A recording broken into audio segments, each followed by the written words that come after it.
যখন ছোট ছিলাম তখন ভাবতাম কবে বড় হব, কবে ইনকাম করা স্টার্ট করব।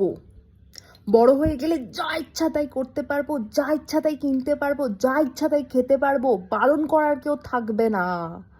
কিন্তু এখন যখন বড় হয়ে গেছি, পকেটে পয়সা আছে ঠিকই, কিন্তু যা ইচ্ছা তাই কিনতে পারি না। ভবিষ্যতের কথা ভাবতে হয়, রেসপন্সিবিলিটি চলে এসছে লাইফে। ইভেন যা ইচ্ছা তাই খেতেও পারি না, শরীরের রোগ চলে এসছে প্রচুর।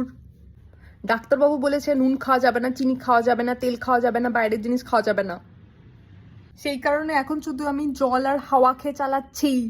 এখন ভাবছি কেন বড় হলাম, এর থেকে ছোট থাকা ভালো ছিল। অ্যাটলিস্ট ছোটবেলায় লাইফে কোনো রেসপন্সিবিলিটি ছিল না। লাইফটা এখন ঝন্ড হয়ে গেছে, ঝন্ডুয়া।